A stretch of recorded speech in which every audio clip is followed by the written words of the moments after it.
Hai, Assalamualaikum murid-murid. Jom bersama Cikgu Suzana, kita akan mempelajari Sains Tahun 2 mengenai tumbuh-saran tumbuhan. Jom!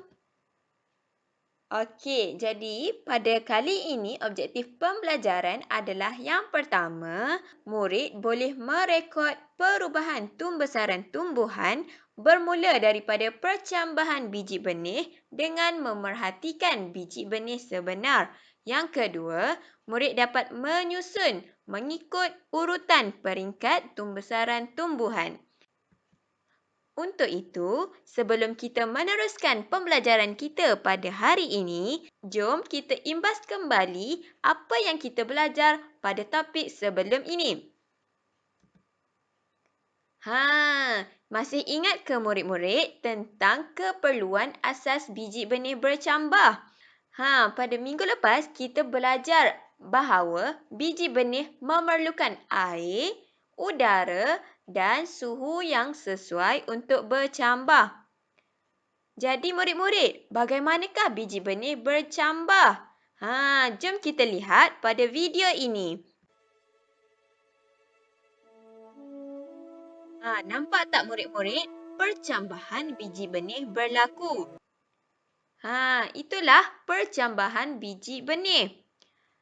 Jadi, selepas bercambah, apa agak-agaknya yang akan berlaku kepada biji benih itu, murid-murid? Selepas bercambah, biji benih akan mengalami proses tumbesaran, iaitu perubahan daripada biji benih kepada pokok yang dewasa. Jom kita tengok bagaimana tumbesaran sejenis pokok. Okey, ia bermula dengan biji benih ditanam. Kemudian biji benih akan bercambah.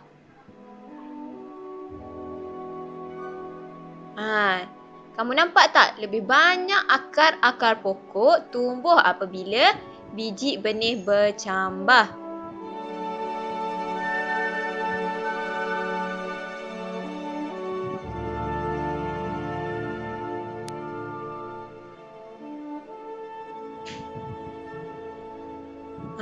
Seterusnya, biji benih yang bercambah tersebut akan tumbuh menjadi anak pokok.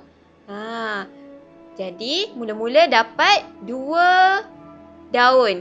Dan daun ini, saiz dia akan bertambah menjadi lebih besar.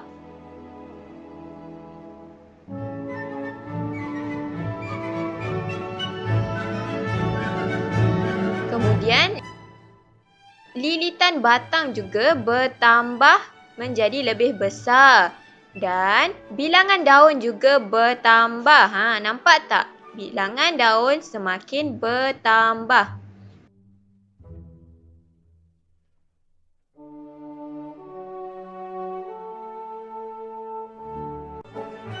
Akhir sekali, dia akan menjadi satu pokok yang dewasa.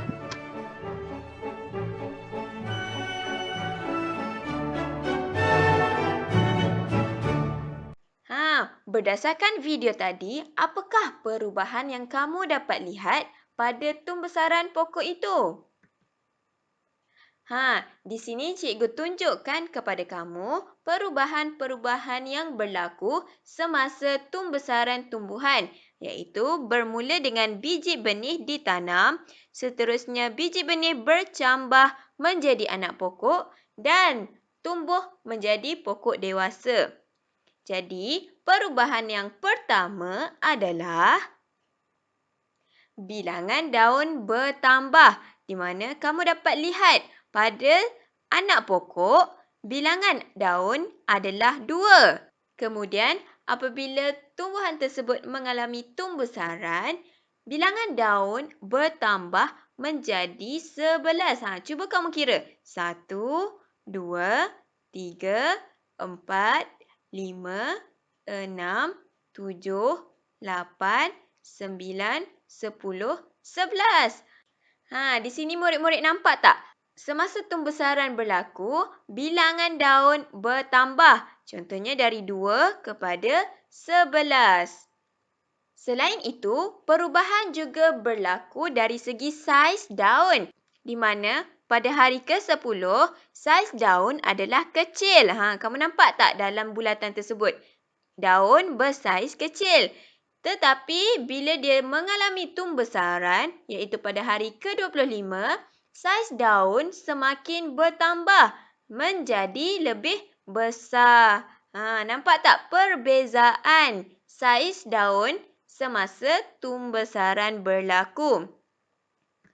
Seterusnya, kamu dapat lihat dari segi lilitan batang, di mana pada hari ke-10, anak pokok mempunyai lilitan batang yang bersaiz kecil dan semakin tumbesaran berlaku, lilitan batang tersebut bertambah menjadi lebih besar. Jadi murid-murid, apakah itu lilitan batang? Di sini cikgu tunjukkan dalam gambar rajah di atas, di mana lilitan batang adalah saiz. Apabila satu batang kamu lilitkan sekeliling batang tersebut, itu adalah lilitan batang. Selain lilitan batang, semasa tumbesaran berlaku juga perubahan dari segi ketinggian tumbuhan, di mana pada awal tumbesaran, ketinggian tumbuhan adalah rendah. Kemudian apabila ia mengalami tumbesaran, pokok dewasa akan menjadi lebih tinggi. Itu adalah perubahan-perubahan yang berlaku semasa tumbesaran.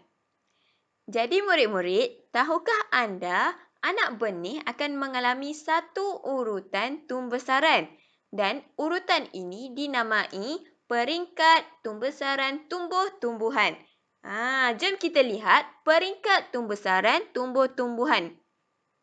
Murid-murid, nampak tak gambar rajah yang ditunjukkan?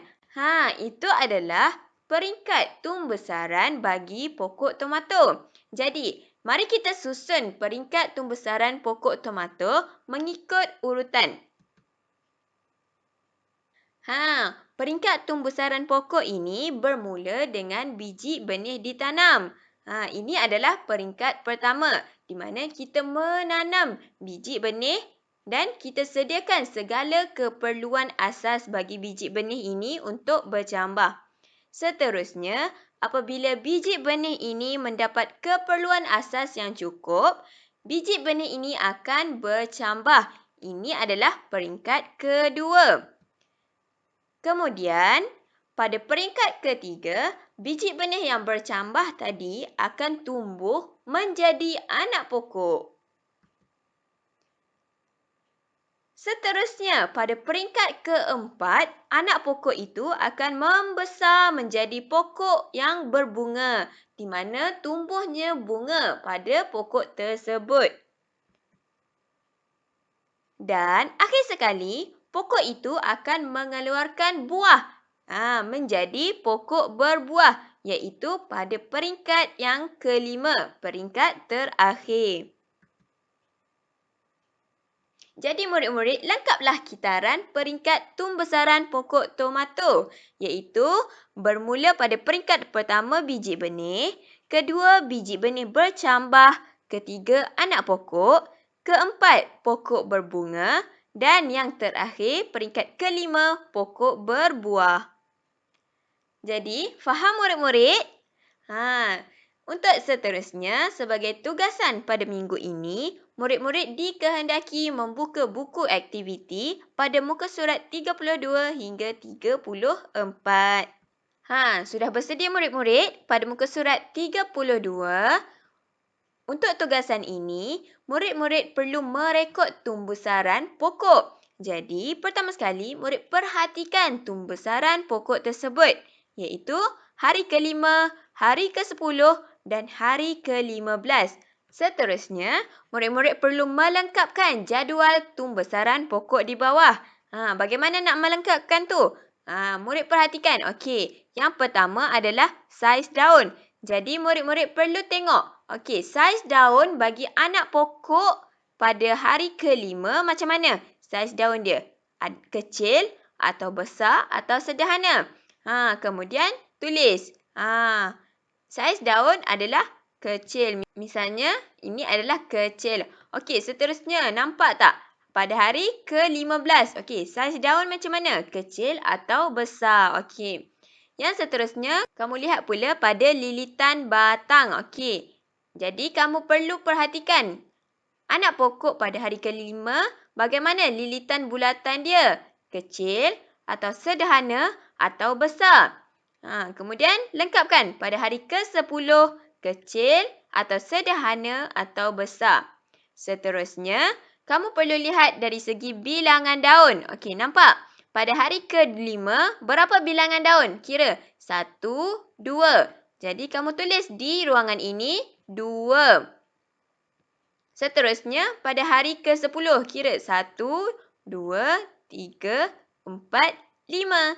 Dan begitulah pada hari ke-15, kira bilangan daun. Seterusnya, yang terakhir adalah tinggi pokok. Jadi, kamu perlu tulis pada hari ke-10 dan hari ke-15, bagaimana ketinggian pokok? Sama ada rendah, sederhana ataupun tinggi. Faham murid-murid? Okey, yang seterusnya, murid semua perlu mengisi tempat kosong dengan jawapan betul. Semasa pembesaran, tumbuhan mengalami pertambahan. Dari segi apa? Apakah perubahan yang berlaku semasa pembesaran berlaku? Sebagaimana yang kita telah pelajari. Seterusnya, pada halaman muka surat 33, murid perlu menomborkan peringkat pembesaran tumbuh-tumbuhan mengikut urutan yang betul. Kita dah belajar tentang peringkat pembesaran pokok. Jadi, murid perlu menomborkan 1, 2, 3, 4 dan 5 mengikut urutan. Yang mana 1, kemudian selepas biji benih, apa? Macam tu. Kemudian untuk soalan seterusnya, murid perlu gunting, tampal dan tuliskan peringkat pembesaran tumbuhan. Nampak tak? Di bahagian tepi ini, murid perlu menggunting mengikut garisan yang ditunjukkan. Kemudian, kamu tampal pada kotak yang disediakan mengikut urutan peringkat pembesaran tumbuhan. Selepas biji benih, peringkat apa? Peringkat kedua. Tampalkan gambar rajah yang menunjukkan peringkat kedua. Kemudian di sini kamu tuliskan 2 peringkat apa. Sama juga seterusnya. 3 peringkat apa dan tampalkan gambar rajah yang berkenaan. Sehinggalah yang terakhir iaitu peringkat ke-5. Seterusnya, kamu perlu buka muka surat 34. Okey, bagi muka surat ini, murid perlu susunkan peringkat pembesaran pokok kacang bendi mengikut urutan yang betul. Nampak tak dalam rajah tersebut adalah pokok kacang bendi. Jadi, murid perlu susun peringkat pembesaran pokok kacang bendi mengikut urutan betul. Iaitu bermula daripada peringkat pertama, peringkat kedua, ketiga, keempat dan seterusnya. Kamu perlu tengok yang mana satu peringkat pertama. Contohnya, biji benih. Jadi, kamu tuliskan peringkat ini dekat ruangan kosong ini, tuliskan biji benih. Seterusnya, kamu perlu lihat selepas biji benih apa? Contohnya, biji benih bercambah. Jadi, tuliskan di sini biji benih bercambah. Sampailah yang terakhir. Faham murid-murid? Jadi, selepas siapkan, kamu dikehendaki mengambil gambar tugasan kamu dan seterusnya menghantar kepada cikgu secara personal dalam WhatsApp. Itu sahaja untuk kali ini. Sekian, terima kasih. Bye.